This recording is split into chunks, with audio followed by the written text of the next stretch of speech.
Hey, Tim. Hi, John. Hello. We're working through the 4 words related to Advent.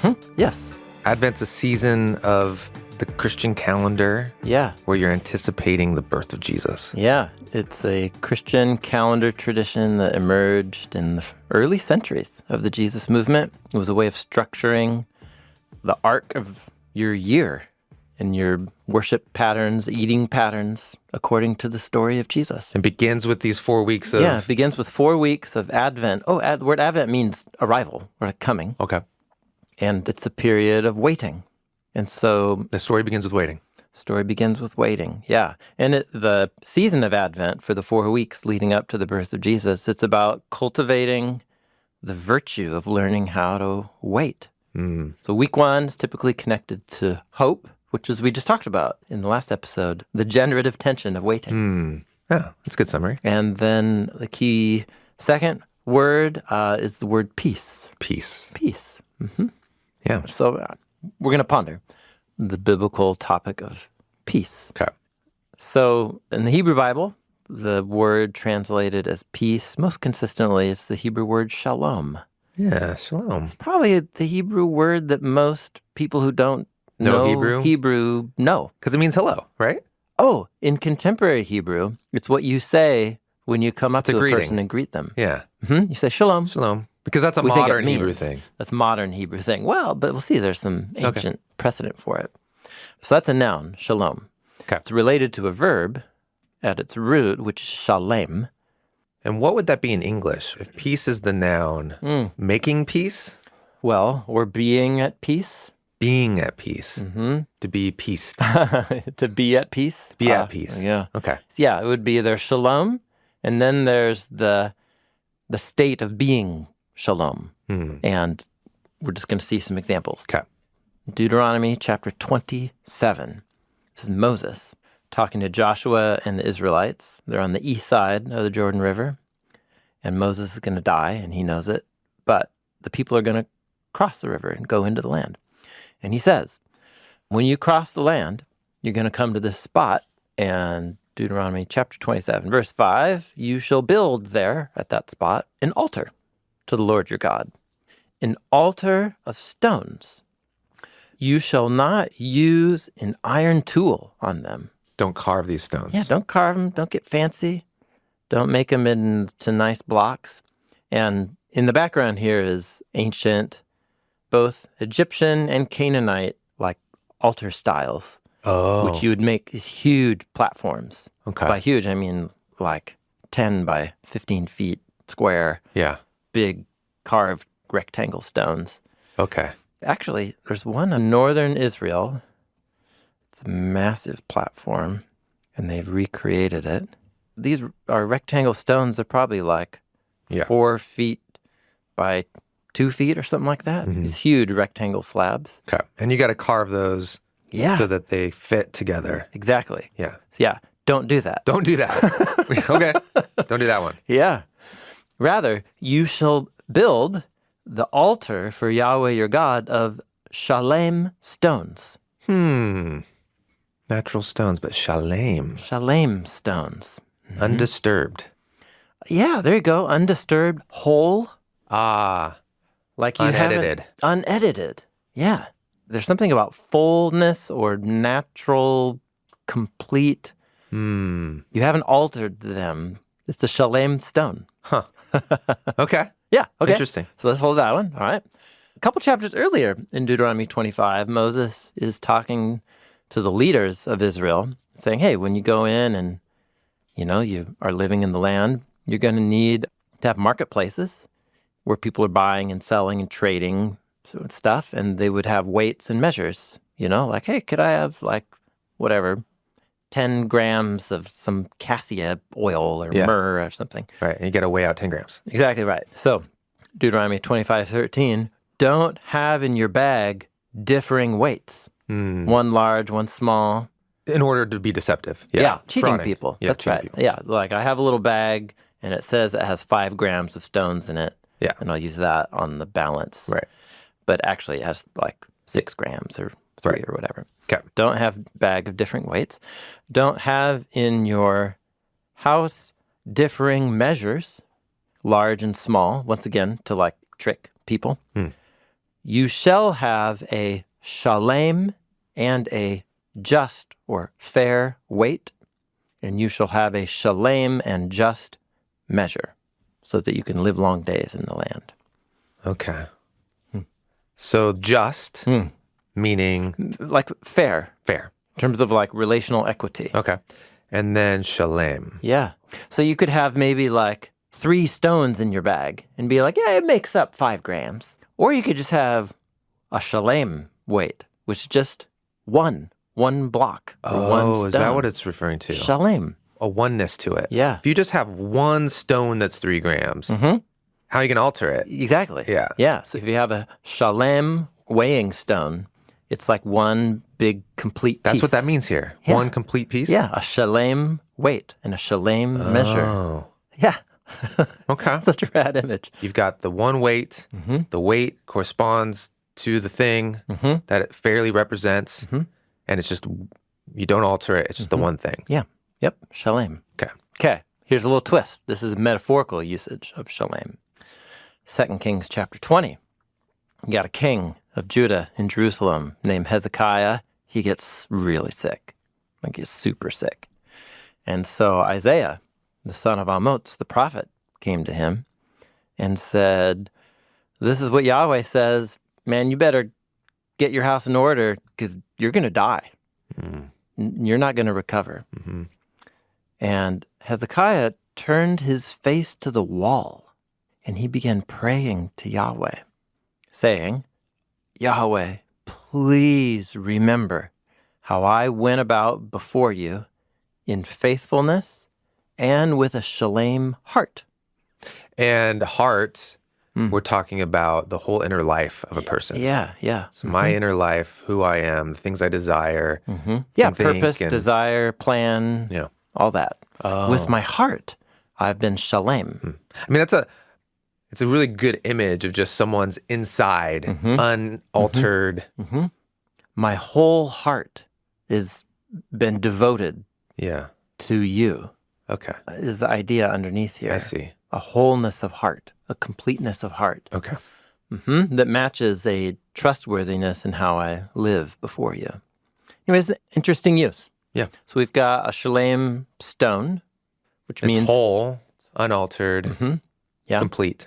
We've got shalem and just weights and measures, which is a similar kind of a physical description. But then it speaks to the integrity. There's something interesting about Yeah, exactly. if you're not altering something, then it is what it is. You know? That's right. Yes. Yeah. That's the through line here. Okay.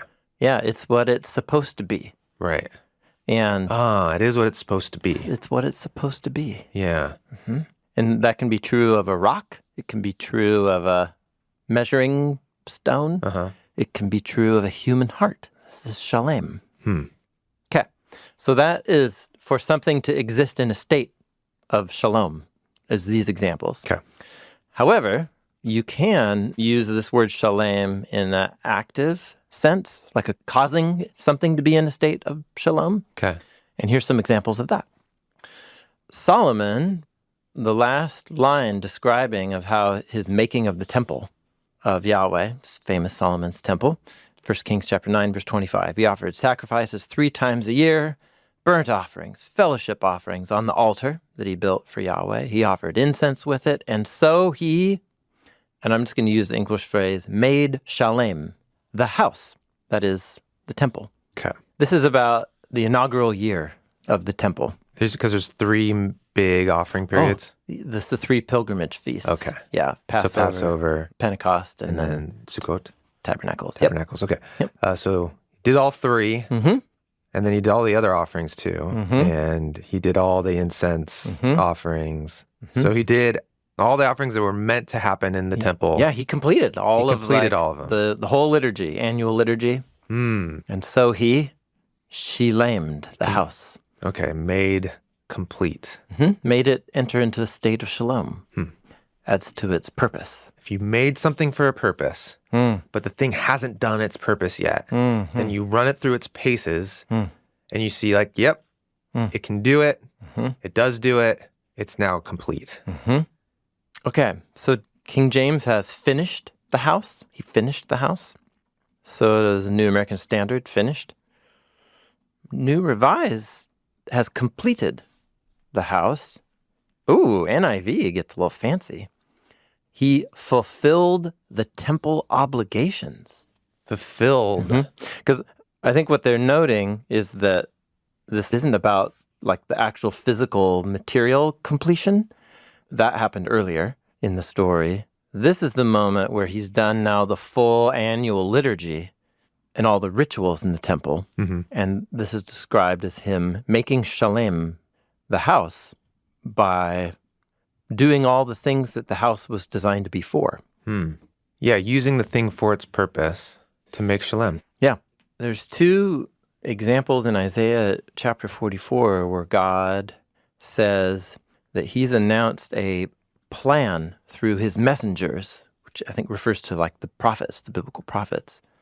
And God's talking about how he keeps his promises. He does what he says he's going to do through the prophets. And so you have this phrase, God is the one who keeps the word of his servant and who, and here's our word, shalems, the plan of his messengers. So God has servants and messengers that he speaks through, like I'm going to do this.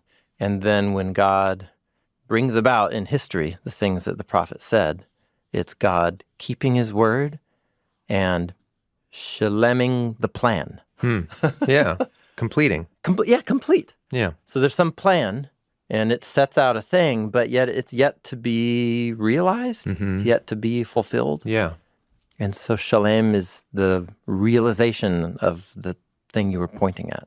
Oh, here's a great example. This is in a case law from the laws in the book of Exodus. Let's say you and I are like farmers, and we have like two fields that are next to each other. Okay. And let's say I'm doing a controlled burn over one of my sections of my field. And let's say some embers float up over onto your field, and this is what it says. If a fire breaks out and spreads to some thorn bushes or some stacked grain or standing grain and the field is consumed, the one who started that fire will surely shalem. Okay. And you would think, what's the word we would use here? Repay? Repay. Provide compensation. Yeah, compensate. Or if you came after me looking for compensation, isn't that there we would use our word recompense? Get recompense. Okay. So the ideal state is for you and I to be cool with each other as like neighboring farmers. But you just burned my field. I know. Right. So what's interesting is just the mere fact of you and I existing in a state of relational inequality where I did something and now I owe you to make it right. Just existing in that state is no shalom. Okay. The opposite of shalom. So we're not fighting yet. It's just that I owe you and I haven't shalamed you yet. Our relationship isn't whole. Yes. Yeah. There isn't a completion to our relationship. It's fragmented. Exactly. Okay. So you can have a physical object that can be, in a state of being whole or complete. And now here it is with relational fullness as the ideal.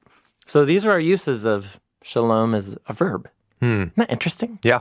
The wholeness and the completeness and the authenticity of what the thing is or should be. Yeah. That's the focus of the word.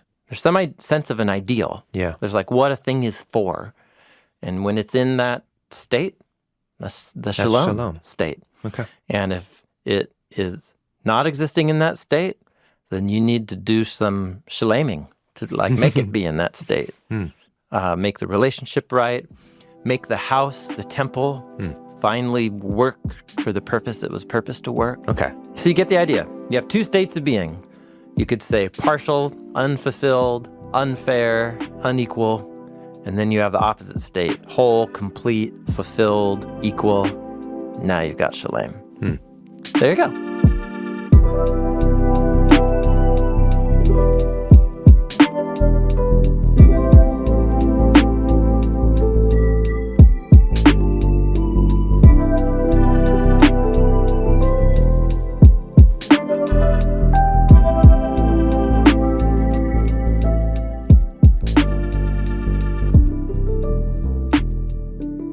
So all the way back, shalom is how you say hello in modern Hebrew. Yeah. Shalom. Shalom. It's different than hello, which is just like, hi, I'm acknowledging. It's a straight up acknowledgement. You exist. Yeah. And I exist. Shalom. That's all different. hello is. It's different to say shalom to Shalom somebody. is, what is this day for? And I hope that's what's happening for you. What do you exist for, my friend? I wish wholeness and completeness upon you. Shalom. Shalom. Yes. That's cool. Yes. So that's modern Hebrew. It seems to derive from an ancient Hebrew turn of phrase. And I'll just show you some examples. So in book of Genesis, Jacob gives his, Joseph the special coat. He has some dreams about ruling the world and his family. And then his brothers hate him. Okay. Well, sometime after all that blows over, kind of, Jacob says to Joseph, hey, your brothers have been out for a while, taking the flock, like on this kind of seasonal migration pattern. I haven't seen them for a while. So he says, Genesis 37, verse 13, hey, aren't your brothers pasturing the flock now in Shechem, near this town? Okay. Look, I'm going to send you to them. And Joseph said, cool, I'll go. Then he said to him, yeah, so go see about the shalom of your brothers and about the shalom of the flock, and then bring word back to me. And so he sent him out. Okay. See about the shalom of your brothers and of the flock. It's a great turn of phrase. Yeah. So what he is interested in is, are they safe? Right. Is the flock getting enough? Are they grazing enough each day? Has everyone got enough food? Is there any quarrels with any neighboring shepherds? Yeah. Is there any wolves around, lions giving them trouble? Yeah, so one layer would be about, are they free from danger? Right. Are they free from conflict? But it's more than that. More than that. There's a purpose for this migratory loop that they're going on. Feed the flock, come back healthy. Is that happening? Yeah, that's right. This is very similar to a moment in the book of Exodus where after Moses has led the Israelites, out of Egypt through that crazy night at the sea, months through the desert, eating manna and drinking from springs. That was pretty intense season. And they make it to Mount Sinai. And who meets him there? His father-in-law, Jethro. Exodus chapter 18, verse 6. Jethro sent word to Moses saying, it's me, your father-in-law Jethro. Hey, I'm going to come to you, and I've got, your wife and your 2 sons here. So Moses went out to meet his father-in-law. He bowed down, he kissed him, and they asked each other about their shalom. And then they went into the tent to hang out and have a meal. They asked about their shalom. They asked each other about your shalom. Like, hey man, how's your shalom? Isn't that great? Yeah. How's your shalom today? How would we translate that? How you're doing? Yeah, but it's more than how are you doing? How's your shalom? Are you fulfilling your life purpose? Tell me about your vocational goals. Yeah, I like just the figure of speech. I ask about your shalom. Yeah, how's your shalom doing? By using the word shalom, you're putting the ideal goal as the measure. And you're saying hey man, you were made for shalom. How's your shalom today? That's so fascinating.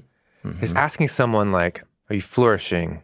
Are you attaining the thing that you know what you're meant for? How's your shalom doing? How's your shalom?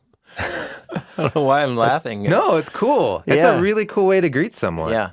So let's try and summarize. Shalom in biblical thought isn't just the absence of some negative state of affairs like conflict or being in danger. It is that, but it's also the positive presence of all of these great conditions. Fulfilling your purpose, you have plenty, your relationships are complete and whole, there's nothing broken, no unresolved tensions. So the presence of the positive is just as important as the absence of the negative. Right. Or almost even more important. It's the focus. Yeah, that's right. The focus is on what is the purpose? What is the meaning of this? Are we attaining that? Right. Not are the frustrating things out of the way. That's not the focus. Yes. Okay. So actually, here's a great example. Leviticus 26, verse 3. If you all walk in my statutes and keep my commands and do them, I'm going to give you rain in its time. So this is also a group of farmers. So we're describing an ideal set of conditions This for isn't farmers. someone looking to do a soccer tournament. No. So I'll give you rain in its time. The land will give its produce. The trees of the field will give their fruit. The threshing season will overtake the grape harvest, and the grape harvest will overtake the time for sowing seed. So normally these things that are separate in your calendar, the ground's producing so much. Going to overflow on each other. Yeah, that's like there's so much to harvest that you're still harvesting in the previous crop, or you're starting to plant the next one. You will eat your food to the fill. You will live securely in the land. I'll give you shalom. So right there, you're just like, wow. That's shalom. That's shalom. But then flip it over. You shall lie down, and there'll be no one who makes you afraid. I'll remove harmful animals from the land. No sword, that is, no invading armies, will pass through your land. I will turn to you and make you fruitful and numerous and keep my covenant with you. So this is a great example where the word shalom's at the center of this paragraph. Yeah. And you go from the presence of all these positive conditions, a short description of the absence of the negative, and then you go back to the positive. And shalom is the thing in the center. Yeah. What does it look like for life to be full and complete? And that's what I want to give you. That's shalom. Shalom. Yes. Okay. So there's one prophet among the Hebrew prophets that shalom vocabulary is just off the charts. And that's the prophet Isaiah. The scroll of the prophet Isaiah is just packed with shalom vocabulary.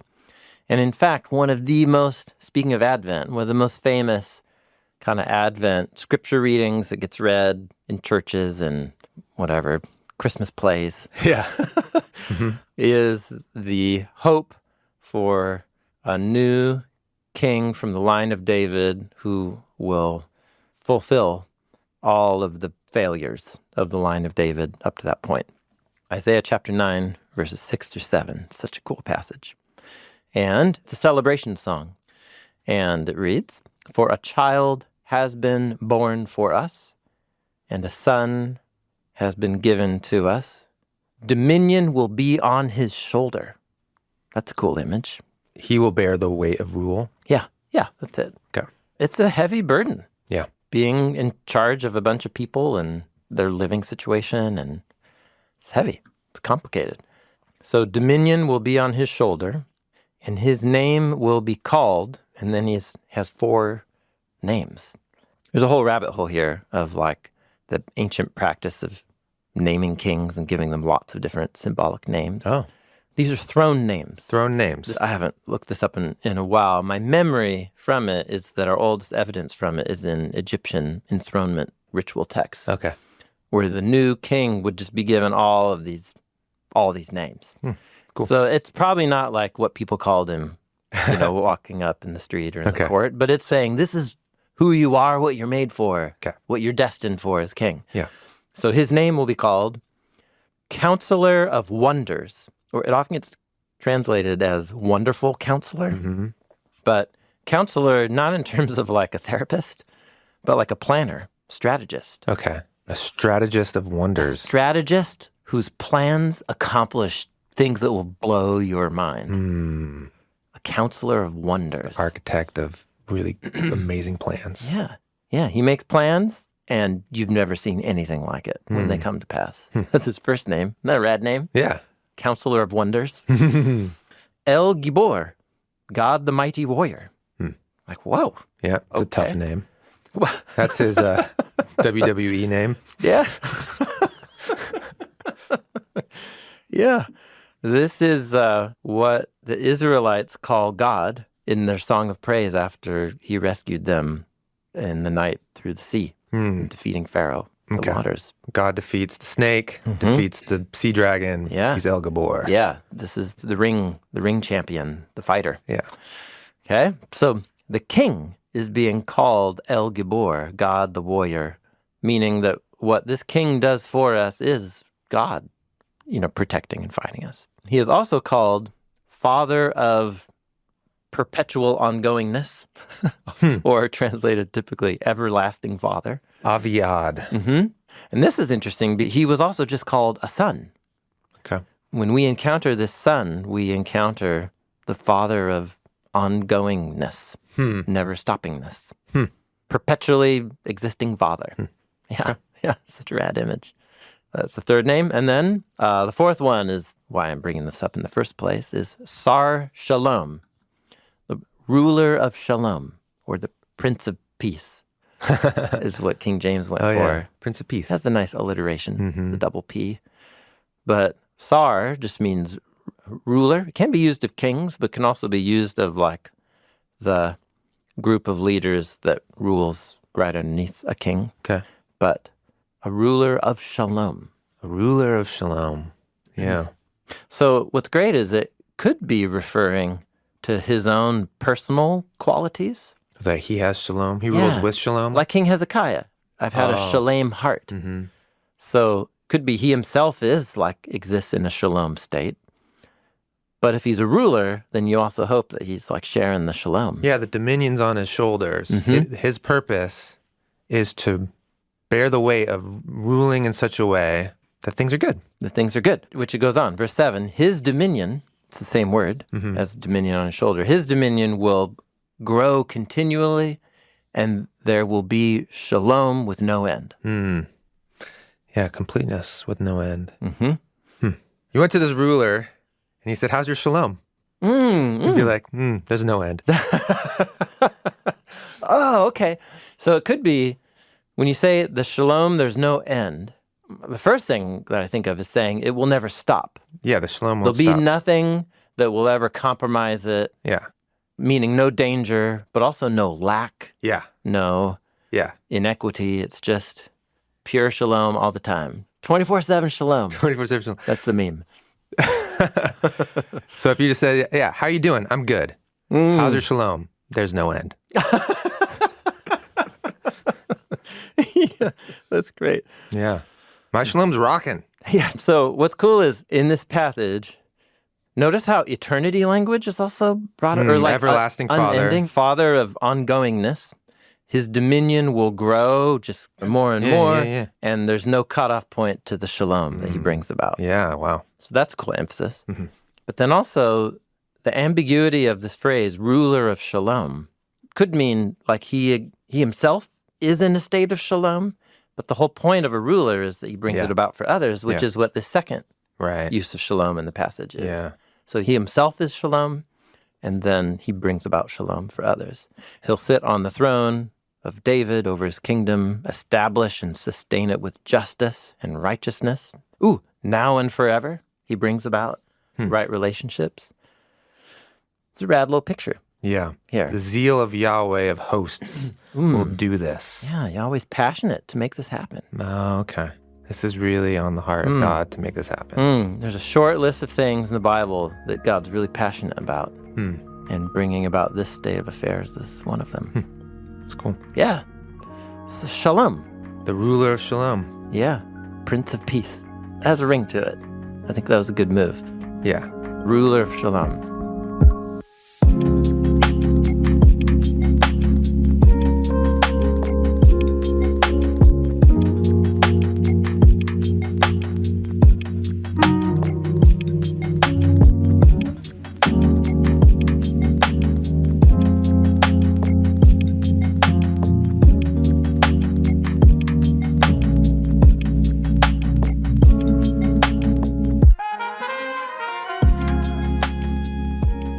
There's a couple places in the New Testament where Jesus or one of the apostles picks up this close connection between Jesus and peace. And one of them's in Ephesians chapter 2, which is a dense, complex passage. So I'm approaching it with fear and trembling because there's many rabbit holes that we could fall into. I just want to draw attention to one thing. That in Ephesians 2:14, Paul's talking about how non-Israelites and Israelites have been brought together on equal standing, equal status together in the family of God. And even though those are two groups that typically have been at odds with each other throughout biblical history and in Paul's time, he said Messiah brought them together. And then Ephesians 2:14, he has this rad little line where he says, he himself is our peace. Jesus Jesus, Messiah himself, is our peace. And the our is Israelite and non-Israelite in the context of the passage. He is our peace. He's our peace. Prince of Peace. Yeah. And then it goes on to say, he is our peace because he was an Israelite who allowed himself to be killed by Israelites and non-Israelites. He's thinking about the role of the Roman officials and the role of the Israel's priests in executing Jesus. And he says, by allowing them to exhaust their own tension and rivalry. Because it was an uneasy peace. The Sadducees and chief priests were brokering with Pilate and Rome, and it erupted into conflict many times. And so Jesus put himself as an Israelite in between a bunch of Israelites and the Roman officials. He allowed their plans to kill him. And what he says is in verse 15, he exhausted the enmity between them. Enmity meaning? Hostility. Hostility. Yeah. So that, and he assumes here, whole backstory, that in his death and resurrection from the dead, that he within himself might create the two into one new human, thus making peace, he says. So it's this dual nature of he is our peace, because he himself is the one standing in the middle of these two warring parties. And then he did something that then accomplished peace for others. So the purpose of humanity is to be one. Yeah, to exist in right relationships with each other. No matter what your ethnic or national heritage or your tribal allegiance, any of this stuff. There's this kind of oneness to humanity. Like within our differences, we're also then united. And that's shalom. That's a completeness. And Jesus is that for us. And he's making that happen. Oh, yeah. So it's interesting is the king in Isaiah 9, he is just a strategic planner and he's a great fighter, right? The mighty warrior God. He is shalom and he brings about shalom. But you kind of think of a king like ruling and making decisions and getting forceful when he needs to. In Ephesians, the way that Jesus brings peace is to say, hey, here's you group of people and you group of people. I belong to one of your groups. And you're constantly fighting, trying to kill each other. So I'll put myself in the middle and you guys kill me. Exhaust yourself on me. Kill me instead of each other.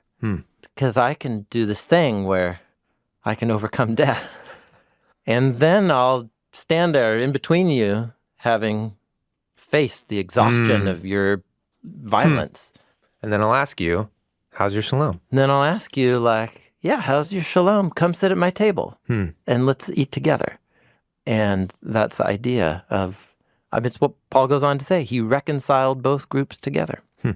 So he accomplishes peace not through forceful coercion, but actually letting them exhaust their violence on him and then inviting them to sit at the same table again after he's overcome their violence. It's a very surprise twist in the story. Yeah, that's what it means, exhausting the enmity in his flesh. Yeah. So in his body, in his actual physical flesh body hanging on the cross, it's like he's taking the violent hostility of both Israelite and the Roman powers. It's a very bold interpretation of the execution of a Jewish prophet peacemaker from the line of David. You know, there were thousands of Jews who were crucified in the reign of Pilate. Yeah. But this one, Paul says, was divine peace become human to invite these two groups into each other. Peace.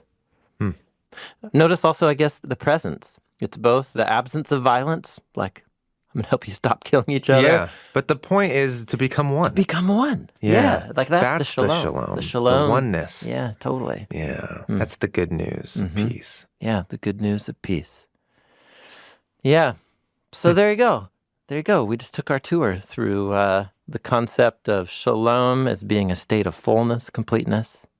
Metaphorically, literally, it's the presence of all these positive things that are part of fulfilling someone's purpose, but also the absence of negative things. And then the way Isaiah thinks of a king being shalom and bringing shalom, the Jesus story picks up that, but then with a surprise twist of how Jesus is peace and accomplishes peace through his death and resurrection. There you go. It's like the biblical story in a nutshell, using just the word peace as the outline.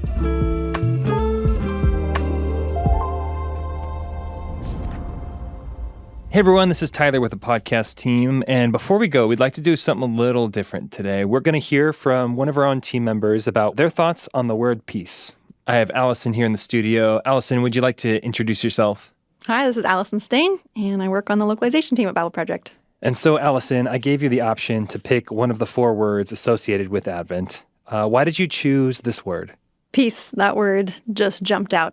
It's really important to me to be in a state of peace, and that's not just an absence of conflict. It's like a deep-seated, grounded... Yeah. Peace is when you can breathe like that. I'm thinking of the verse, the peace of God will guard your heart and mind in Christ Jesus.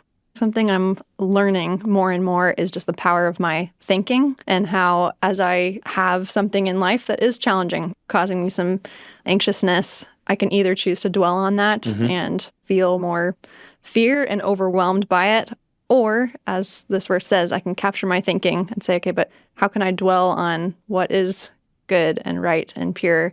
It's about offering that up, then receiving his peace. That's great. So, Allison, are there any things you do during the day that help you experience peace in daily life? I do. Yeah. Man, I think gratitude, like there's so much all throughout the Bible about the importance of the practice of being thankful, to offer our concerns to God, but alongside thanksgiving. And I think that helps to give me a more grounded perspective in the goodness that is in my life. And I have practice of singing the blessing from Numbers 26 over my baby at night. She's 1.5 years now. And from early on, I realized, I need to pick a lullaby or something. And they say routine is key. So what am I going to sing every night? And I realized there's really no words I would rather say than a blessing over her. That's beautiful. Thanks so much for sharing with us, Allison. And if you don't mind, would you be willing to close us out with the blessing? Yeah. The Lord bless you and keep you. May he make his face shine upon you and be gracious to you, and turn his face towards you and give you Shalom. Well, that's it for the episode. Thank you, Allison, for joining us today. There is a whole team of us, as you can see, that help make the podcast happen every week. For a full list of everyone involved, check out the show credits at the end of the episode, wherever you stream your podcast, and on our app. Bible Project is a crowd-funded nonprofit, and we exist to help people experience the Bible as a unified story that leads to Jesus. And everything we make is free because of the generous support of thousands of people just like you. Thank you so much for being a part of this with us. Hi, my name is Andrea, and I'm from Calgary, Alberta, Canada. Hi, my name is Jake, and I'm from Chicago. I first heard about the Bible Project when I asked my mentor to teach me the Bible. And we went through the Torah journey and all the videos and started learning so much. I first heard about the Bible Project when I came across the summary videos.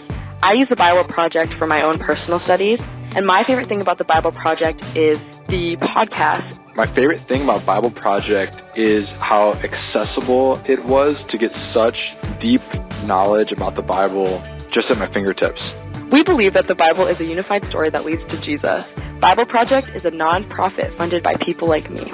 Find free videos, articles, podcast classes, and more on the Bible Project app and at BibleProject.com.